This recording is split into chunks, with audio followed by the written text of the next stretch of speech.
हमारा दुबई से भाई उस्मान साहब पूछते हैं कि मैंने चंद साल पहले अपने बेटे के लिए अपने मामूजाद से उसकी बेटी के रिश्ते की इजाब व कबूल करवाया था। अच्छा। तो उसके बाद मेरा कज़न कहता है कि मैंने वो जो इजाब व कबूल हुआ था वो मजाक में कहा था। क्या इस तरीके से इजाब व कबूल करने से निकाह हो जाता है या नहीं होता? देखें, हुजूर अलैहिस्सलाम की हदीस है। मैं पहले हदीस सुना लूँ, फिर मैं बाद में इस पर तबसरा करता हूँ।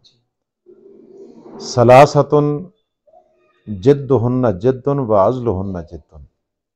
हुजूर का फरमान है, तीन चीज़ों की हकीकत तो हकीकत है, हकीकत तो है ही हकीकत, लेकिन इनका मजाक भी हकीकत है, इनका मजाक भी हकीकत है। अन्निकाह व तलाक व लेताक।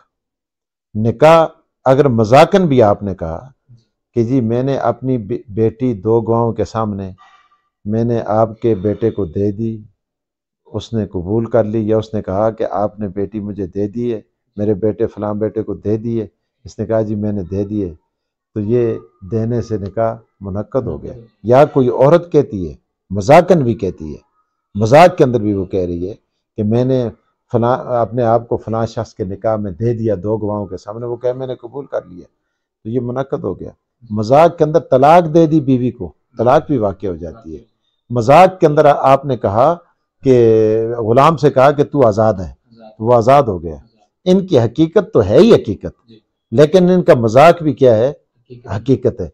लिहाजा अगर इसके कज़न ने ये वो अगर इस बात का इकरार करते हैं कि मैंने मजाकन कहा था, तो निकाह मुनक्कद हो गया है। मजाकन भी निकाह मुनक्कद हो जाता है, तलाक हो जाती है, इताक हो जाता है।